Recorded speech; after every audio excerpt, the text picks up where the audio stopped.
सुना था तुम परम ज्ञानी हो बुद्ध। जान के आश्चर्य हुआ कि कांटा तुम्हें भी चुभता है। अब तो गली गली ये बात ना उठेगी कि तुम तो कुछ पहुंचे हुए महात्मा हो। ये कांटे हमने बिछाए हैं।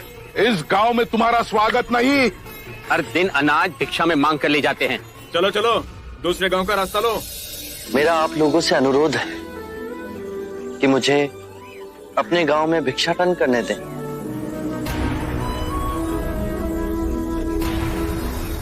ठीक है, भिक्षा चाहिए तो दे अपने रक्त की आहुति।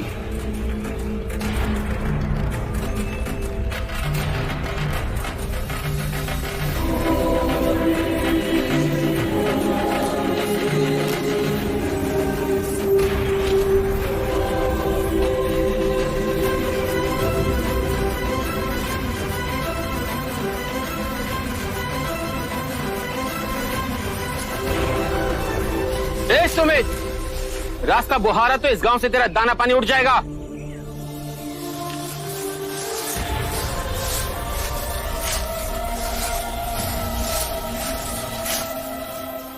आप गांव में प्रवेश कीजिए।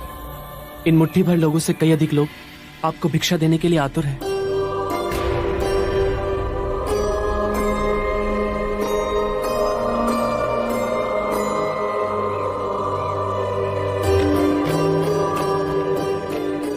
आप मुझे ना छूए। हाँ? नहीं तो मेरी छाया भी पड़ी, आप दूषित हो जाएंगे। क्यों दूषित हो जाऊंगा मैं? तुम भी हम सभी की तरह मनुष्य ही हो, और एक मनुष्य का स्पर्श दूसरे मनुष्य को कैसे दूषित कर सकता है? केवल लालच, घृणा, मोह, तृष्णा हम ही मनुष्य को दूषित करते हैं। और तुम जैसा मनुष्य जिसमें इतना प्यार भरा हो, वो केवल दूसरों को सुख ही दे सकता है, दुख नहीं। कैसे महात्मा हो तुम?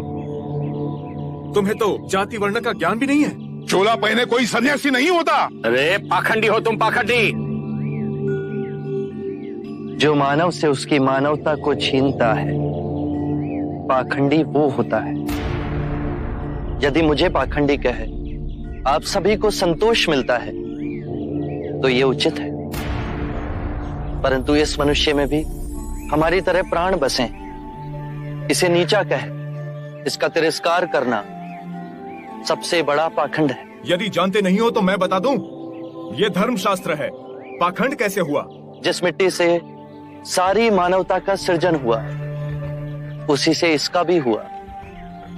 मानव और मानव में भेद कर आप सृजनकर्ता पर कीचड़ उछाल रहे हैं।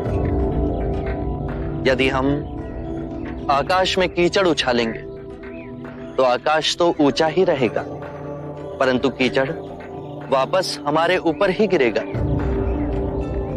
आकाश ने तो भेद नहीं किया, वो हम सभी को एक पिता समान ढके हुए है। ये धरती धान उपजती है, इसने हमारे साथ भेदभाव नहीं किया। ये हवा हम सभी के लिए समान बहती है। पानी हर प्यासी की तृष्णा को बुझाता है। जब प्रकृति भेदभाव नहीं करती तो हम मनुष्य में भेदभाव क्यों करते हैं? यदि ऐसा है तो इससे संघ में भिक्षु क्यों नहीं बनाते? बहुत अच्छा सुझाव दिया आपने। सुनीत, क्या तुम भिक्षु बनना चाहोगे? मैं अछूत, आप जैसे महात्मा का भिक्षु मैं इस योग्य नहीं हूं। जो मनुष्य दूसरे मनुष्य की पीड़ा को देख व्यथित हो जाए, उससे उत्तम कोई दूसरा नहीं। मैं बुद्ध स्वागत करता हूं सुनीत का हमारे भिक्षुक संघ में।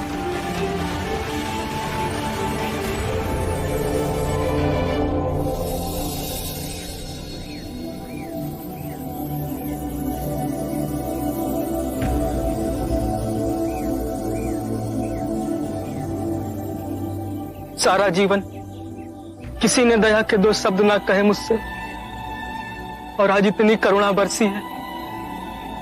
पहली बार ऐसा लग रहा है कि मैं भी मनुष्य हूं। पर जो मैं कर रहा हूं यह अधर्म तो नहीं? जो अधर्म आज तक हुआ वो अब नहीं होगा। हर मनुष्य में चेतना का द्वार है, बस उसे ही अपनी संभावना को पाना है, अपनी गरिमा पे पुनः लौटना है। मेरा मार्ग प्रेम का है, वहां सबका सत्कार है।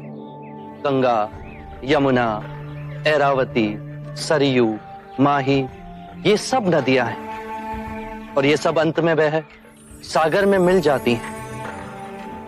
वहां उनका ना भेद होता है ना ही नाम।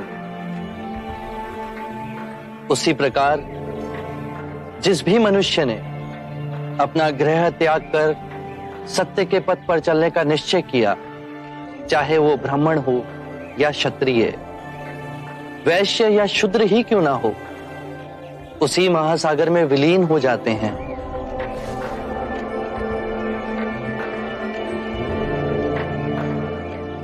हर मनुष्य के अश्रुओं में नमक होता है,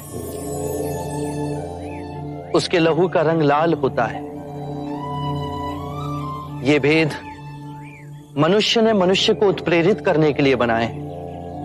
आज मैं इन भेदों को काटता हूं। आज सुनीत को दीक्षा देना क्रांतिकारी होगा। हम पर बहुत से संकट आएंगे, हमें और तिरस्कृत किया जाएगा, पर सत्य आने वाली आंधी के सामने अडिग रहेगा।